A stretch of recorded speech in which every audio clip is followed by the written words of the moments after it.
มีหยังก็ฮักแพงแบ่งปันเนาะโอ้ยข่อยก็ มีหยังกลางค่ำกลางคืนบ่ซอยกันได้ก็ซอย แม่น คันสมมุติว่าผู้รักผู้ใหญ่ผู้เพิ่นเฮ็ดเฮือนเฮ็ดชานเฮ็ดแล้วแล้วเพิ่นมาลิ้นน้ำนี่สิเฮ็ดจังได๋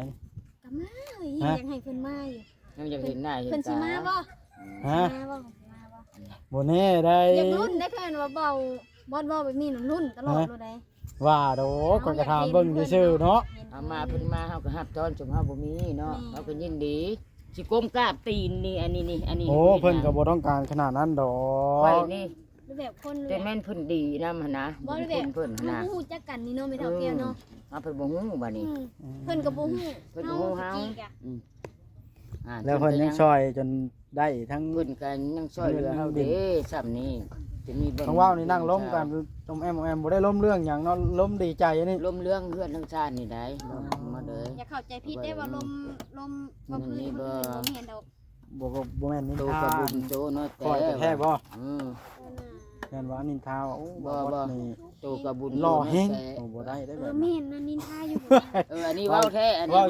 ยอกอันนี้นะ บ่ได้ยอกเว้าอีหลีอันนี้ โอ้ยเว้าจนค่อยเขิน เอาคืนข้างเนาะ ว่าพื้นว่าเมียว่าพื้นเมียเบิกพวงงามเนาะ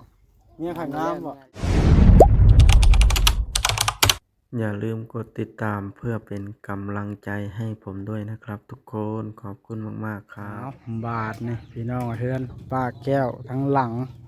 ทั้งข้างเข้าแล้วเด้อเปิดภาพขึ้นยามค่ำสร้างกับเมื่อแล้วบาทนี่คือพี่น้องด้านนอกด้านในเฮือนออกแบบเพื่อจุลี่ออกแบบคือเฮือนต่างประเทศโลดเนาะพี่น้องคนต่างประเทศออกแบบเลยคือดูนี่พี่น้องเบิดก่อนพี่น้องเอ้ยด้านนี้เบิดก่อนยังบ่พอด้านนั้นช่างกำลังพากันเมื่ออันเด้ป๊อดตัวบาทนี่เนาะคือสิขึ้นซ้ำนี้แล้วคือสิแล้วอยู่ไว้ดอกบาทนี่พี่น้องเอ้ยโอ้โดยนี่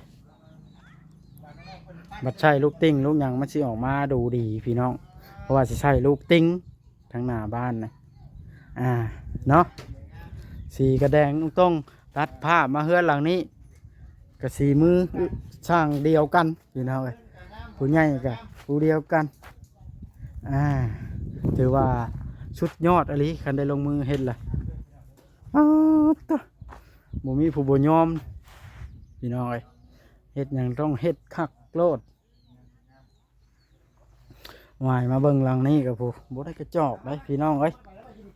สร้างเมืองไปแล้วพี่น้องเอ้ยเอ้าบ่ได้ย่างมาทางนี้แต่โดนมาปัดแล้วเบิดแล้วบ่นี่ป๊าดโตพี่น้องเอ้ยว่าลวดเร็วแท้นี่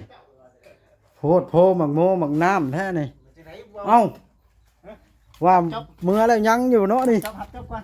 อ๋อโถสุดยอดอันนี้เจ้านี่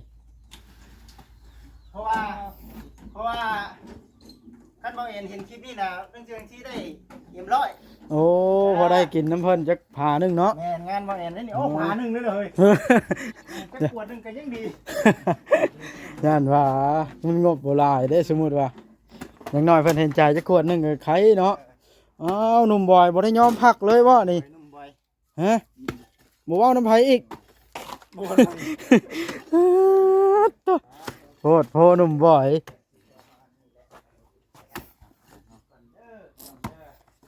เพิ่นพื้นแห้งได้แผนเพิ่นได้เพิ่นอยากเลี้ยงปลานี่เพิ่นจังอันกระมกเข้าใจนี่ เป็นยังไง แผนเพิ่นได้เพิ่นปวดแห้งนะค่อยอยากเบิ่งอยู่ป่ามันเจ้าสิเลี้ยงปลาหยังหนุ่มบ่อยแผนนะในความคิดนะปลานิ้นเหลืองอันนั้นบ่ ฮะ ปากหายุ่งว่ะดิ เงี้ย เอารูปเด้อยอดยังไง เลี้ยงง่ายใหญ่ไว้เนาะขายได้ไว้ปลานิ้นนี่มันสิตายไว้นั่นดอก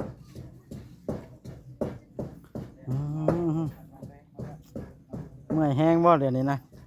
ตัวโพดโพแท้นี่เบิ่งข่อยตั้งกล้องลงไปช่วยก่อนซะนะมันว่าเมื่อยแห้งก็ได้บ่ได้อัน หาน้องโอยมาบุญกันเมื่อมึง บ่ยอมบ่ บ่ บ่ยอมเมื่อบ่ บ่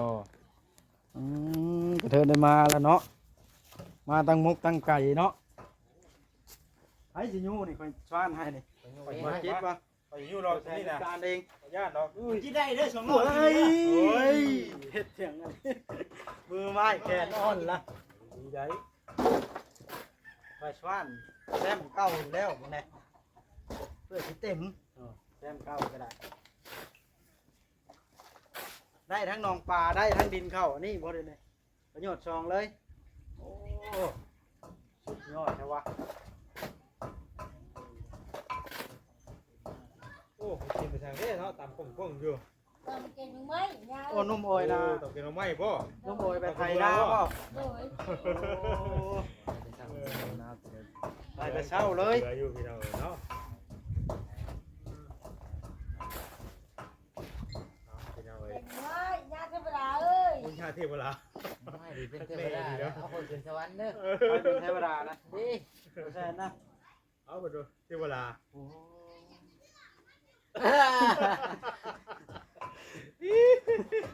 คาร เท วะ พลาเนาะ อันนั้นก็ ยาวยาวสายเดียวนี่ได้เด้อ อันนั้นยาเทวดาเพิ่นน่ะ แม่นบ่ โดย ขอเลขน้ำเพิ่นได้ชนะขอให้เพิ่นโชคให้เฮงได้ สายกระเบือมาทางนี้ได้เด้อ บ่เด้ไปสิไปเฮ็ด เอา เอา สิ เลย โจทย์ให้กันรีบ่เลยนี่ ฮะ โจทย์ให้กันรีบ่เลยนี่ บ่เดี๋ยว โอ้ยว่าดอก ขอเลขว่า เทวดาเอ้ย ซื้อแล้วแต่สองคน แปดสองคน คนสนใจ หมายความว่าอะไรเนาะบ่ไปเริ่มงงไปเด็กแล้ว เอาเที่ยวเนาะยู่ดินขา เจ้า น้องป่วยมากกว่าบาทเลย เจ้าคุดหน่อยโพดมันบ่พอคอยสวานแล้ว จะ นี่ ม่อยเลยเนาะ เอาน้ำขังมันได้ สิมาไงบ่เด้ บ่ได้ เอาแล้ว ก็เลยก็ยู่ แล้วคุด เบิดก่อนแล้วก่อนได้นี่ บ่ใช่ลงมือเลยบ่เดี๋ยว เอาล นี้ งมือเลยได้ แล้วบ่แซ่นละเอียดซ้ำนี่ โอ้ชำนี่ข่อยมือส่วนบาทเดียว ปัดตัว ไปโดด เพื่อเบาแอนเห็นคลิปนี้นี่คอยสวานดินลาว เรา เรา พอได้กินเรียบร้อยแล้วได้ เชื่อ พอได้กินกระพุ้งกาแฟก็ได้เด้อ ขนมฮอนจักก้อนจักใดบ่ได้อม มามีอยู่ได้ ฮะ มีอยู่ได้อยู่ห่านี่โอ้โหแข็งคักแท้ มือจนโพงบ่ สมือนี้มันต้องเฮ็ดเพื่อได้กินเพื่ออยู่อีเด้สมือ กินเพื่ออยู่หรือ เฮ็ เฮ็ ดเพื่ออยู่ ได้นอนอยู่แล้วสมือนี้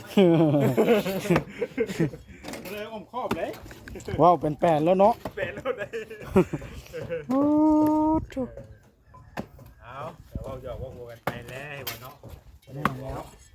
ว่าหยอกบ่ได้บัว ๆตัวก็บ่ได้สี โอ้ยโอ้ย เอาแล้วโอ้ไปทั่วเนาะ เอาแล้วก็ ก็จริงแล้ว แม่อยู่ดอกฟังไว้แน่คิดว่ากันไร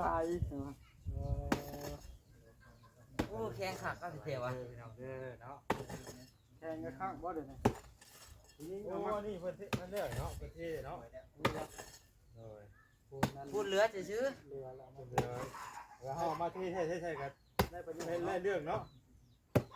คุณเดือนนี่ก็ได้เรื่องเลยพี่น้อง ไปกว่าบ่เหลือเนาะ โอ้ย อ้าวมีตัวบันทัดกินยังตามมือเคยกินน่ะ เก่งมึงไหม แทงลูกไหม น้องไม่ชวน ให้คอยจัดการนี่บ่ลงชวน ชวนไหน นับเด้อมันจะชวนนี่จะเต็มนะ อันนี้นะ1 2อย่ามันเฮียได้3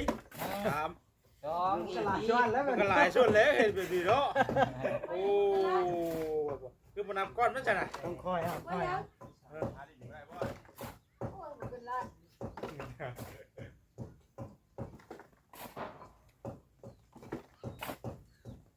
หลับตาลง ก็ดีเนาะ ร้องเพลงไปพ พ่ ร้ อ อม เพลงเฉยม่วนเฉย ลองบอกคำมาแล้วต่อยอีกแล้วเนาะ เจอตายต่อยเนาะ อ่า ก็ไปไทยหน้าเลยดิเห็น มา แล้ว เอาคนแก่หน้ามันจะกัดกันเลยหมาได้ดูนะมันแบบเจ้ามันนะ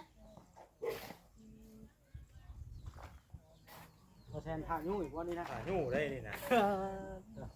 หลังฮะบอกเลย จำเจ้าใดที่บุญเหตุใด อันนั้นพอดีรถอัน ห่าน เที่ยวอ่ะเที่ยว ต้องหายใจ ปล่อยให้มันลอยลงมาอีกบ้านเอาเนาะ พุ่นอายุเอาบอดได้ตรงไหนมอเป็นเอาลูกเอาไปเบิ่งนี่เริ่ม เริ่มเมื่อยแล้วครับ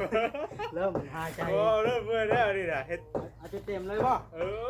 อเค เต็มแล้ว เมื่อยค่อยจะเมื่อยจังดีไปเลยเนาะช่วยกันนู่นนี่เอาละเอา ตั้ง ได้ รั เดี๋ ก ยว ก่อนได้ ฮะ ตั้งรักก่อนได้ แต่งร่างอีกกันก่อน โอ้ย ว่าแล้ว เห็นว่าก็ได้ ปล่อยให้ท่านเมื่อยกัน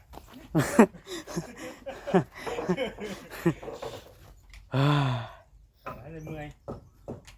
พี่น้องเลยก็ถือว่าได้ประโยชน์2ต่อเนาะได้กินดินเข้าบ้านแล้วก็ได้น้องป่า ก็สร้างบ่อย ล่อสร้างแก้ว ครับมันสิเรือได้ข่อยวัน อันใด ไหวเงาไม้สิเรือได้ ดินไหนโอ้มันเริ่มสูงแล้วเนาะโอ้เอ้านุ่มบอยไปหิวน้ำแห้งบ่ ไม่ได้แล้วส่วนเองอยู่นะ อืม พอดีโบมานักส่วนหนึ่งเนาะ แม่นแม่นช้อนบ่ใหญ่แล้วก็บ่น้อยเนาะ พอดีกับแห้งก็รดนะมาเอาส่วนลายมันนักเนาะ นักเริ่มค่ำแล้วเริ่มหาวนอนแล้วว่าทางน่ะโอ้ยช่างว่าแท้ฮะเริ่มลังนอนละตัดภาพมาเบิ่งทางนี้ก่อนพี่น้องเลยเอาแซ่เพิ่นช้อนให้น้องบอยเพิ่นยุอ้าวน้องแต่กับน้องแต่กับป้าแก้วเพิ่นล้มกันหยังน่ะเห็นว่าเฮือนใกล้กันก็ได้มาเบิ่งก่อนล้มกันอมแอมอยู่พี่น้องไอ้เพิ่นอยู่ใกล้กันเพิ่นดีใจบ่หรือว่าแนวใดมาเบิ่งทางนี้ก่อนน้องแต่ก็ คือไอ้ยืนแห้งว้าวแล้วว่าสบายดี อ้าวพากันล้มยังกันอยู่เลยโอ้ ลม แอม เรื เอ้ย อนงาม เพื่อนชาตินี่แล้ว โอ้พากันดีใจนะบ่ ดีใจ ปลาแก้วว่าเลี้ยงเขาเด้อ บ่ว่า นี่ก็มาลิ้นน้ำฮะเด้ลูกห้องปลาแก้วให้ก็พากันน้ำ เอาหันหน้ามาทางนี้มันจังเห็นทั้งน้องแต่อันนั้นบังละคั่ว แต่ เออ ที่จริงไม่เอาเลยเนาะนั่งอยู่ซื่อกับมาให้เอาเลยเนาะ ไปหาย นั่งอยู่ก็มาให้เนาะ วายอก เจอกันที่เจอ เพื่อนใกล้กันแบบนี้มีหยังก็หักแพงแบ่งปันเนาะ โอ้ยค่อย มีหยังกลางค่ำกลางคืนพอซอยกันได้ก็ซอย แม่น คันสมมุติว่าผู้รักผู้ใหญ่ผู้เพิ่นเฮ็ดเฮือนเฮ็ดชานเฮ็ดแล้วแล้วเพิ่นมาลิ้นน้ำนี่สิเฮ็ดจังได๋ กับมาเฮ้ยอยากให้เพิ่นมาอยู่ ยังจะเห็นหน้าเห็น เพิ่นสิ ตา มาบ่ ฮะ มาบ่ บ่แน่ได้ อยากรุ่นได้เพิ่นว่าเบาบ่เว้าแบบนี้รุ่นตลอดเลยได้ ว่าโดคนก็ถามเบิ่งซื่อๆเนาะ เอามาเพิ่นมาเฮาก็ฮับตอนจมเฮาบ่มีเนาะเฮาก็ยินดีสิก้มกราบตีนนี่อันนี้ โอ้เพิ่นก็บ่ต้องการขนาดนั้นดอ ค่อย ก นี่ แบบคนเล แต่ ย แม่นเพิ่นดีนำหั่นนะ บ่ได้ เพิ่ แบบ นเพิ่นหั่นนะ ฮู้จักกันนี่เนาะไม่เท่าแก่เนาะ เพิ่นบ่ฮู้บัดนี้ เพิ่นก็บ่ฮู้ เพิ่นก็ฮู้เฮา อีกอะ แล้วเพิ่นยังซอยจนได้ทั้ง เพิ่นก็ยังช่วยเหลือเฮาเด้ซ้ำนี้จะมีเบิ่ ทั้งว่าวนี่นั่งล้มกันตมแอมบ่ได้ล้มเรื่องหยังเนาะล้มดีใจนี่ ล้มเรื่องเพื่อนทั้งชาตินี่ได้มาเลย อย่าเข้าใจผิดได้ว่าลมบ่พื้นบ่เห็นดอก บ่แม่นนิน โต ทาก ระบุญโตเนาะ คอยแต่แท้บ่ อือ แม่นว่านินทาว่าโอ้บ่นี่ โตกระบุญ หล่อแฮงโอ้บ่ได้ได้แบบ แม่นนั่นนินทาอยู่ อันนี้เว้าแท้อันนี้ เว้ายอกอันนี้นะ บ่ได้ยอกเว้าอีหลีอันนี้ โอ้ยเว้าจนค่อยเขิน เอาคืนข้างเนาะ ว่าพื้นว่าเมียว่าพื้นเมียเบิกพวงงามเนาะ เมียข้างงามบ่ แล้วงามอยู่แล้ว อ๋อ ห่วงเมีย บางแอนบักโลมเมียเจ้าแล้วบ่ดี แล้วมาได้ ที่บอกว่าให้เอาเมียจะมาลิ้นเด้อว่าห่วงเมียยันเมีย โตกระบุญโตแต่เอ้ยว่าเพิ่นช่วยสองเทื่อชักเทื่อกันกระบุญกันแต่ปีแล้วกันในเฮือนในชาตินี่เด้บ่แม่นสิลมแนวอื่น เอา เรื่องบาบอสนี่โอ้บาบอสหน้าตาดี อย่าเว้าลิ้นขลำนะเว้าเพิ่นผู้ใหญ่ เราบ่ได้ทีมงานเนาะอำบ้าอันมอนหันไปกูหมู่เบิด ขาวได้บอก งามเว้าเดียวนะ โอ้ยอยากมีเงินเด้จกให้คนละล้าน สิตัวเจ้าพี่ เว้า สาว ยอกซื่อ เว้าอีหลีเนาะ คอยเว้าแท้ ว่าจนค่อยเขิน เจ้า เนาะ เจ้าเชื่อบ่แม่นว่าอันนี้เด้อบ่แม่นว่ารูปแบบว่าอันนั้น อืม ทีมงานจนมีกับเจ้าขาว เจ้าผู้เดียว เจ้าหนึ่งมาเจ้ามีเสน่ห์เวลาเจ้าหัวแก้มแง่เจ้าบ่เท่าไหร่ แค่ข่อยใหญ่อันนี้บ่ บ่แก้ม เพ แง่ ราะว่าเรา เห็นแค่วเราโอ้ เจ้ามี อร เส ณ์ น่ห์ในแก้วมึงแง่มาเบิดโอ้ย แค่ว ค่อย เจ้า คือพ่อได้ อืม แค่วค่อยนะโอ้แล้วนั่นแค่วบางใหญ่ทำปมือนี่2 เล่มเลี้ยง ค่อย กัน แห้งเห็นพ่อจัง เห็นปะ โอ้ยก็ปัวค่อยตะกี้ยายลูกเพิ่นให้ ไปทิ้งไปอย่ามาเข้ากล้องคนบ่ใช่เสื้อ ไป นะ แบบนี้แล้วดึงน้อยเบิดมือย่ามัน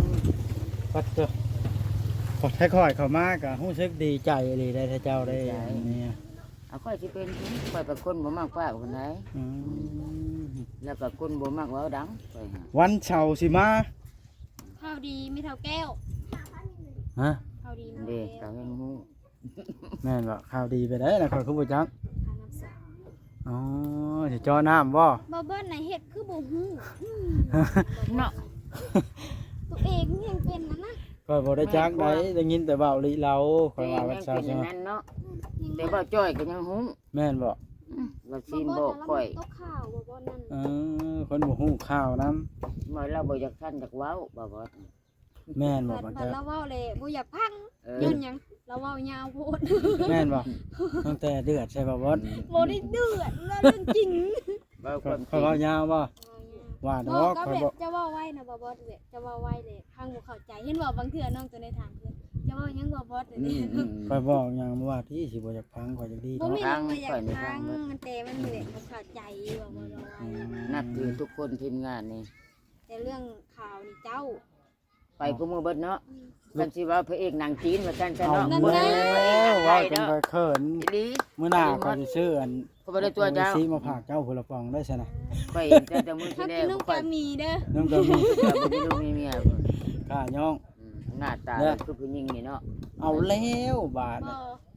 แบบเราข่าว จักเป็ดได้เนาะมีเสน่ห์มีจักมีพี่สั่งให้เนาะตำตัวให้มีหยังว่า ตับถ้วย ข่อยก็ชมกันแล้วกับเมียข่อยก็ข่าว เมียเจ้าก็งามแล้วมักเอ็นมักรวมแล้วไปสิคุยเมียเจ้า บัดตอนละลิ้น TikTok น่ะหน้าตาแล้วน่ะคือลูกเจ้าคือผู้หญิง บ่บัดยิ้มแล้วงามเมียเจ้าก็ได้แก้ว แม่นบ่ ข้าวมา คำบ่ยิ้มนี่บ่งามจักดีบ่เด้อนี่ หน้าเราจะบุญเนาะคันเรายิ้มเมียเจ้านี่ อืม แม่นบ่ ยิ้มแล้วงามเมียเจ้านี่ สะออนแต่เรายิ้มตลอด แล้วคนบ่ขี้คุย อยากให้เอามานํอยู่บ่ โอ้ แต่ ย ละ ให้ เทื่อ มันเราแห่งบ่ได้เมื่อเวรนี่ก็ได้ก็คือตุ่มจากแก้วพุ่น บ่บอสน่ะเราว่าว่า เราก็บ่แม่นเราบ่จักกันมาร่วมในนี้ อ๋อบ่แม่นข่อยไปเวียก เรา มื้ออื่นอ่ะไปเรียกไปผู้เดียวที่ป้าเราไว้นี่ มาแล้วก็ไผสิดูลมมาเอาเนาะ เป็นห่วงมี เออ ห่วงมี ห่วงเนาะ เอ้าพากันเว้ากันบางเวรเว้า บ่ได้เว้านั่นอันนี้ดอก เอ้ยบ่บ่ว่าเอ้ยเป็นหยังเจ้าคือบ่นุ่งแบบสีโซๆเนี่ยน้อยนึง อันนี้เรานุ่งแบบนั้นก็ได้เนาะ เออ เอาไปมานุ่งห่อเบิ่นุ่งสิเปิดเป็ดๆน่ะกว่า บ่ว่าดอกให้ไปเบิ่งน้ำน่ะ เปิด โอ้ เด้ ย แล้วก็ฮ้อนในยามฮ้อนเป็นยามหนาว นั่นละนุ่งเปิดเป็ดๆแน่คนมีความได้หุ่นได้ห้อยเนาะเต็มลิ้นอยู่ บ่บ่เราหึงถามเราจริงจังโลดบ่ แม่รถก็ว่า ฮะ จะหึงเมียบ่ แม่นแล้ว แม่น แม่น บ่แม่นสิไปสิได้ดิ บัดคันแม่นว่าหมู่ว่าหยอกเพิ่นมื้อใดเพิ่นเอาเมียเพิ่นมาน่ะเพิ่นอยากเอาเมียมาทีนึงน่ะเอาแล้วคือบ่แม่นผู้นี้ ยังใช้กันนะกว่าสิสบายดีนี่โอ้ยสบายดี ไปดิเลี้ยงไก่ โอ้ยว่าจัง เดี๋ยวเอาการอยู่เนาะกับบ่กล้ารบกวนเพิ่นแล้ว มาบ่ได้มีเวียงมันล้มน้ำกัน ล นี่ มลิ้นกันซื่อๆได้ นี่คือคุยกันแบบที่นี่เรื่องแท้ คนละภาคหัวเนาะ ว่าเราเรื่องชาวบ้านจักกันนี่ เนี่ยบ่ เนาะเนาะโอ้ข่าวพูดแบบที่ที่ ใช่คือป้าข้างบ้าน เออ โอ้ เฮ็ดไปได้ บ่แล้วก็ค่อยบ่ทันฮู้แล้วบ่นี่บ่ดินนุ่มโอยนะ เอาวันนี้ว่าอยู่นี่แล้วบ่คือบ่อยู่นี่ตัวนี้ตัวนี้ โอ้ในหัวเพิ่นบ่ ตัวนั้นสิ เออ พูดเลยบ่ อ๋อ แล้วตัวนี้ ยาวจนฮอดเล่า ฮอนี่ โอ้ยนี่ โอ้เหมาะเลย พอดีเฮือนหลังหนึงเนาะ งาม แล้วก็ได้สวนพักเนาะ โอ้ ห้องน้ำ อืม คัก ดินเพียงเนาะดินสูงกว่าหมู่ เรื่องเลยเด้ บ่ต้องถมมันดินสูงกว่าหมู่บ่แสน พักนี่ก็งามอีกนี่เพราะว่าเพิ่นปลูกงัวปลูกหยังใช้ได้ตะกี้น่ะว่ามีขี้ฝุ่นขี้งัวสิว้าย คอกงัวเนาะ ปลูกพักนี่บ่ต้องห่วง ป้าตัวตาสะอ่อนหลีอันนี้ถือว่าดีใจน้องๆเพิ่น 10คูณชาวบ่ ข่อยอยากว่าพุ่นได้เดียวนี่ 10คูณชาวกับพวกตัวกลมยาวนี่ชาวน่ะพวกนี่10 อ่า เรื่องไหนดึงไปพอตัวนี้บ่ ข่ อยรู้ว่าตอนนี้มันตอนนี้เนาะ ไอ้ คอยรู้ว่าตอนทั้งนี้ บ่ได้ยืนอยู่เลย อ๋อ เมื่อวานนี่ก็เห็นมาแล้วเข้าไปเบิ่งอยู่นี่แหละ เอาจะตามเบิ่งคลิปนะบ่ บอกว่ากันนั่งอยู่นี่เมื่อวานนี่เห็นเรามาเบิ่งอยู่ เอา แล้วก็เราถามเราก็แจ้งไปที่ร้อยเด้ อ๋อ ว่าเฮาว่าไปบ่ดีมันร้อยอ่ะนะพี่น้อง เห็นครั้งแน่แล้วเนาะ คุยกันคุณก็อยู่นะแต่มันบ่แม่นแต่ถ้ามันสิเปลี่ยนแปลงใหม่ก็ได้แต่เพิ่นน่ะแต่ว่าเฮาเห็นเพิ่นมาว่าอยู่จุดนี้ กาแฟนมึงแน่สองคนนี้มินทาผู้ใหญ่ว่าผู้ใหญ่ดีกับเพิ่นแห้งเพิ่นว่า โอ้แห่งดีแล้ววะเพิ่นดีนำเนาะ ทั้งที่เฮาเป็นคนอยู่กับโลกกับเพิ่นยังดีกับเฮาแต่เฮาสิตอบแทนบุญคุณเพิ่นได้เพิ่นว่า แต่มีแต่ว่าขอบคุณเพิ่นนั่นแหละน้อยมันมีอย่างที่ตอบแทนคุณแน่เนาะ แม่นแหละเพราะว่าเฮาบ่มีคันด้วยเงินด้วยคำเนาะตอบแทนฮะ ตอบแทนเพิ่นก็คือเป็นคนดุคนมันผู้ใจเฮ็ดจักหา มื้อนี้เฮือนซอยเหลือนะบ่แซนก็ยังเบิ่งตึงๆอยู่หั่นน่ะฮะเนาะเพิ่นมาแก้หังใหญ่แฮงเนาะ หลังใหญ่ดี อ้า คน จ้ะ ต่างกันเลยเนาะ คนละแบบคนละทรงเนาะ เราชมดิ แต่ว่ามงน่ะมันทรงเดียวกันมงน่ะ ไม่ดี อ่าเห็นมุมกว้างกันรอบนี้แล้วเนาะเป็นช่องหลังบัดเดียวฮะนะ แม่นไม่เลยส่งหลังมาเดียว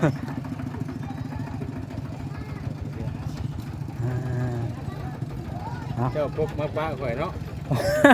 ยูดินนะได้ โอ้ บ่พอเห็นได้เพิ่นล้มกันหยังแล้วก็เลยย่างมาเบิ่งรู้มีหมูมิมอยู่สะดอกโอ้มันแก่หยังอ่ะนี่ แกน้ โอ้ ำเอาไปโถอย่างเลยวันนี้เป็นสิแม่ไปแบบ มันแก่น้ เอาแต่น้ำยังไงเออ ำน้ำมาเทพื้นเฮือนประมาณว่าขับรถนะ มาผู้บริการอีกแล้วเนาะ เป็นผู้บริการเขตนี้หรือนี่มือเจาะน้ำปลาแก้วไปนั้นประมาณอยู่นี่ แม่แม่ประมาณผู้บริการเนาะ โอ้